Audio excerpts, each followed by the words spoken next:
Students, welcome to our channel Skillpedia. तो आज जो हम टॉपिक कवर करने वाले हैं वो है इंग्लिश का प्रीवियस ईयर पेपर। तो ये CHSL और CGL दोनों के लिए ही यूज़फुल होगा, तो ये पूरी वीडियो आप एंड तक देखें। Let's start. फर्स्ट क्वेश्चन है, select the most appropriate option to substitute the underlined segment in the given sentence.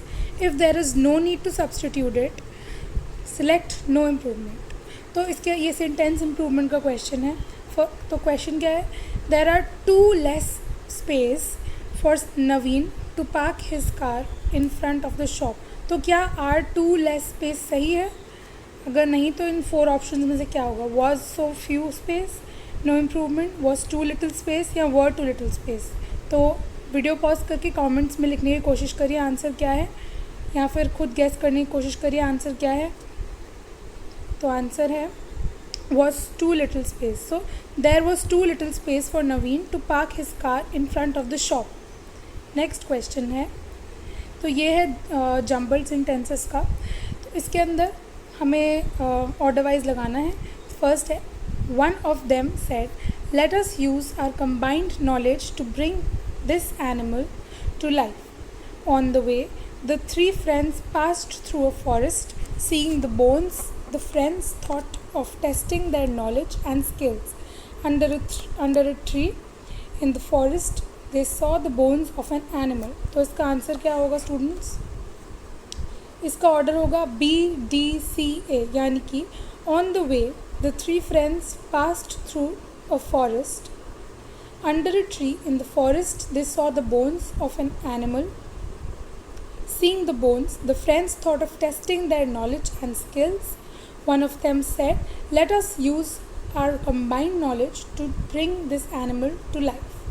तो जम्बल्ड सेंटेंसेस की प्रैक्टिस भी आप कर लीजिएगा। बहुत सारे क्वेश्चंस आपको देखने को मिलेंगे प्रीवियस ईयर पेपर्स में भी, और जो आप पेपर्स आएंगे आगे उसमें भी। नेक्स्ट क्वेश्चन है, डायरेक्ट फॉर्म इसमें सिलेक्ट करना। डायरेक्ट इनडायरेक्ट का क्वेश्चन आ गया है ये। तो एक हमने देखा, ये है डायरेक्ट इनडायरेक्ट का क्वेश्चन। इसको आप नरेशन भी कहते हैं, ठीक है। सो क्वेश्चन है, Balaji said that he had already paid the installment when the notice came to him. तो अब इसका डायरेक्ट फॉर्म क्या होगा? आपको क्या लगता है? 4 ऑप्शंस में से आपके सामने 4 ऑप्शन आप चूज़ करिए।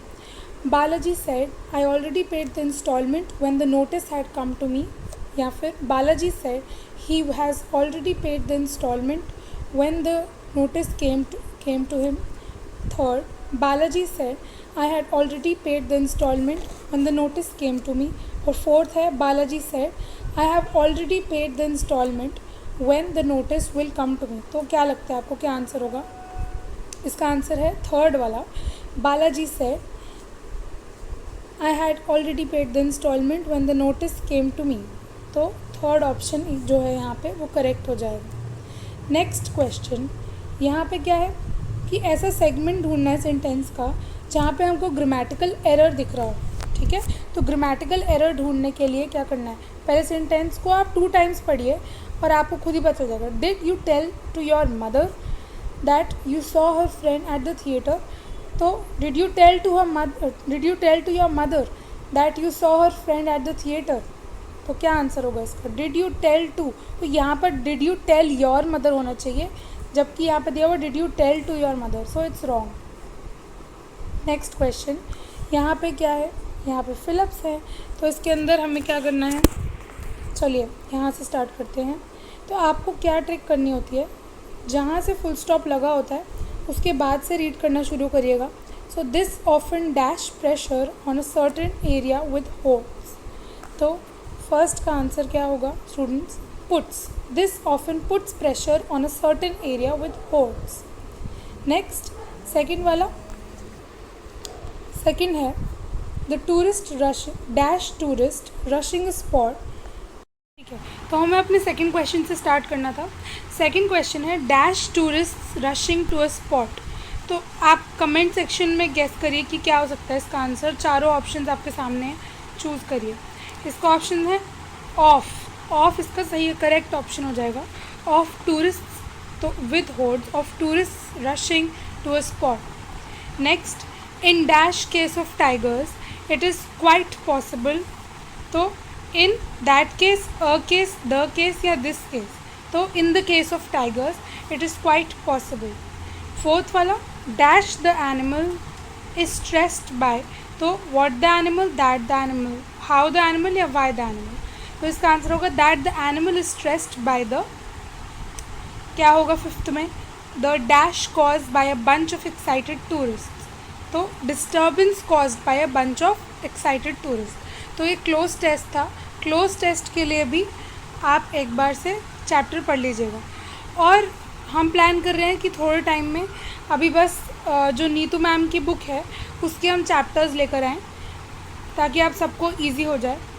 चलिए नेक्स्ट क्वेश्चन है, identify the segment in which. यहाँ पर भी आपको ग्रामेटिकल मिस्टेक ही फाइंड आउट करनी है. तो you had better not to try and feed the animals in the zoo, it is forbidden. तो आपको क्या लगता है कि इस पूरे सेंटेंस में कौन सा वाला पार्ट गलत होगा? तो इसका आंसर है you had better not to try. तो ये चीज़ जो है you had better not to try, ये रॉन्ग हो जाएगी. ठीक है. नेक्स्ट है, select the most appropriate option to the substitute the underlined segment in the given sentence. If there is no substitute to it, select no improvement. ठीक है. तो यहाँ पे जो underlined वाला होता है पार्ट, उसके अंदर हमको improvement वगैरह डालनी होती है. तो लता told to her team leader that. तो पूरा सेंटेंस पढ़िएगा, सिर्फ आपको अंडरलाइन वाले पार्ट से नहीं पता चलेगा. ठीक है. That she would be leaving office early as she had some urgent personal work. ठीक है. तो इसमें से क्या सब्स्टिट्यूशन हो सकती है? लता टेलिंग, नहीं, ये तो रॉन्ग हो जाएगा. ठीक है. लता टेल हर टीम लीडर, लता टोल्ड हर टीम लीडर. तो इसका आंसर हो जाएगा लास्ट वाला, फोर्थ वाला. तो लता टोल्ड हर टीम लीडर. ठीक है. नेक्स्ट है, इसमें भी आपको अंडरलाइन वाले को चेंज करना है अगर इम्प्रूवमेंट नहीं है. वैसे तो इम्प्रूवमेंट है क्योंकि आपको दिख रहा है कि ऑप्शंस में है ही नहीं. ठीक है.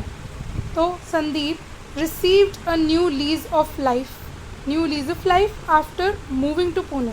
तो started taking healthy food, started looking for a job, became energetic. अच्छा, इसका मीनिंग आपको वो करना है, बताना है. ठीक है. तो started taking healthy food, started looking for a job, became energetic again. तो इसका क्या मीनिंग हो सकता है? Received new lease of life. तो इसका है बिकेम एनर्जेटिक अगेन. तो जैसे ही वो कह रहे हैं कि जैसे ही संदीप गया पुणे तो he received new lease of life. New lease of life यानी बिकेम एनर्जेटिक. ठीक है. नेक्स्ट, तो इसमें हमें इनकरेक्ट स्पेलिंग बतानी है कौन सी है. सक्सेस, सरेंडर, सकलेंट या सकम. तो इसमें से रॉन्ग स्पेलिंग कौन सी है? सरेंडर, क्योंकि सरेंडर में भी डबल आर है. Next, select the word which means the same as the group of words given. तो ये जो हम हिंदी में करते हैं अनेक शब्दों के लिए एक शब्द, वही है. ठीक है. One word substitution. तो a large bedroom for a number of people in a school or institution. तो क्या है? लॉज है, डॉर्मेंट्री है, रेजिडेंस है या हॉस्टल है. बहुत ज़्यादा फंबल हो जाता है. ठीक है. आंसर है डॉर्मेट्री. तो डॉर्मेट्री कौन सी जगह होती है? जहाँ पर बहुत ज़्यादा large number of people gather हो सकते हैं, स्कूल में या फिर किसी भी इंस्टीट्यूशन में. ठीक है. Next, select the word which means the same as the group of words. तो यही सेम वही है. One who studies the elections and voting trends. तो कौन होता है वो? तो सेफोलॉजिस्ट होता है, रिव्यूअर होता है, सोशियोलॉजिस्ट या रिसर्चर. तो वोटिंग ट्रेंड्स को जो पढ़ते हैं, जो स्टडी करते हैं, वो कौन होते हैं? वो होता है सेफोलॉजिस्ट. ठीक है. सेफोलॉजिस्ट यहाँ पे आपका करेक्ट ऑप्शन हो जाएगा. Next, select the most appropriate antonym of the given word. Antonym यानी ऑपोजिट. तो हार्श का तो लीनियंट, रॉबस्ट, फ्रेजाइल या एनर्जेटिक. आपको क्या लगता है? आप कमेंट करके बताइए वीडियो पॉज करके. तो इसका आंसर हो जाएगा लीनियंट. ठीक है. नेक्स्ट पे चलते हैं. नेक्स्ट है, select the most appropriate word of the underline idiom in the given. अच्छा, इसका मीनिंग बताना है हमें इडियम का. ठीक है. If someone is an old hand then he or she is forgetful, weak, aged या फिर एक्सपीरियंस्ड। ओल्ड हैंड तो क्या होगा, एक्सपीरियंस्ड, क्योंकि जब हम क्या कहते हैं ओल्ड हैंड होता है, किसी काम को करते रहते तो उसको करने का एक्सपीरियंस हो जाता है, ठीक है। Next, select the correctly spelled word. तो यहाँ पे आपको क्या लगता है कौन सा वाला वर्ड करेक्टली स्पेल्ड है, चेंजेबल, इम्पेंडिंग, अनसस्टेनेबल या इनसिग्निफिकेंट, कौन सा वाला वर्ड करेक्ट लग रहा है। चेंजेबल यहाँ पे करेक्टली स्पेल्ड है, ठीक है, बाकी सारे वर्ड्स की स्पेलिंग रॉन्ग है। नेक्स्ट, तो ये जम्बल्ड सेंटेंसेस हैं। तो जम्बल्ड सेंटेंसेस के हमने अभी तक 2 देख लिए हैं, तो आपको ये सारे टॉपिक्स कवर करने ही हैं, ठीक है। तो स्टार्ट करते हैं। It was known as Lolak Ghat earlier and was renamed in honour of saint. In 1941, industrialist B.D. Birla undertook the renovation of Ghat. Among the 7 ghats that are associated with his life, Tulsi Ghat is most special. The glorious city of Kashi, famous for its ghats along the Ganges river, is where the 17th century saint poet Tulsidas lived. तो आपको क्या लगता है कि इसका क्या order होगा? इसका ऑर्डर है DCAB, ठीक है, देख लीजिएगा DCAB। नेक्स्ट, तो select the most appropriate synonym of the given word. Synonym यानी सेम वर्ड, ठीक है। मैंडेट का क्या सिनोनिम है, man made, last trip, broken promise या फिर ऑफिशियल ऑर्डर। तो ऑफिशियल ऑर्डर है इसका, ठीक है, ऑफिशियल ऑर्डर यहाँ पे करेक्ट ऑप्शन हो जाएगा। Next, select the most appropriate antonym. तो एंटोनिम सिनोनिम्स की लिस्ट हम आपको प्रोवाइड कर देंगे अपने चैनल पे जल्दी। तो एंटोनिम्स क्या होता है, एंटोनिम होता है ऑपोजिट। तो एरोगेंस, एरोगेंस का ऑपोजिट क्या होगा, ऑनेस्टी, ह्यूमिलिटी, फेमिलियरिटी या इग्नोरेंस। तो इसका है ह्यूमिलिटी, एंटोनिम, ठीक है। नेक्स्ट, ओके, नेक्स्ट है select the most appropriate option to fill in the blank in the given sentence, ठीक है। The area is dash closed circuit television surveillance. तो अंडर होगा इसका, क्यों होगा अंडर, क्योंकि ये सेंटेंस तो कहीं बार सुना है। The area is under close circum, ठीक है, सर्किट। नेक्स्ट है सिलेक्ट द करेक्ट पैसिव। तो एक्टिव पैसिव का भी यहाँ पर क्वेश्चन आ गया है, तो एक्टिव पैसिव भी जल्दी कवर करवाऊंगी मैं। तो please make a cup of coffee for me.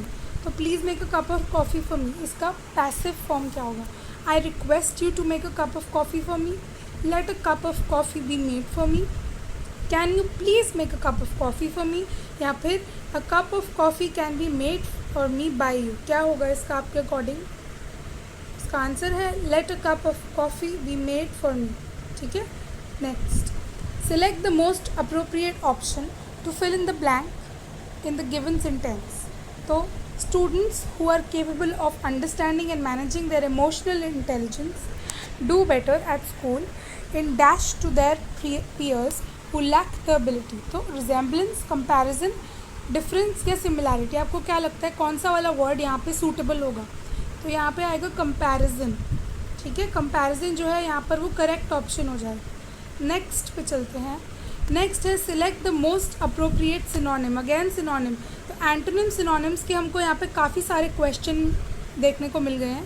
तो एंटोनिम सिनोनिम्स की जल्द ही चैनल पर सीरीज़ आ जाएगी, पूरी प्लेलिस्ट बनाऊंगी मैं, ठीक है। रॉटन, रॉटन मतलब सेम मीनिंग क्या है, रेंज, रॉकी, राउंड, रोल्ड, क्या हो सकता है इसका, तो इसका है राउंड, रॉटन मतलब राउंड, ठीक है। Thank you so much for watching the video students. अगर आपको वीडियो अच्छी लगी हो तो सब्सक्राइब करें हमारे चैनल को और बेल आइकन को दबाना ना भूलें, ताकि आपको सारी अपडेट्स मिलती रहें। और आने वाले टाइम में मैं बहुत इंपॉर्टेंट वीडियो सेशंस इंक्लूड करने वाली हूँ, तो सब्सक्राइब करना ना भूलें। Thank you so much.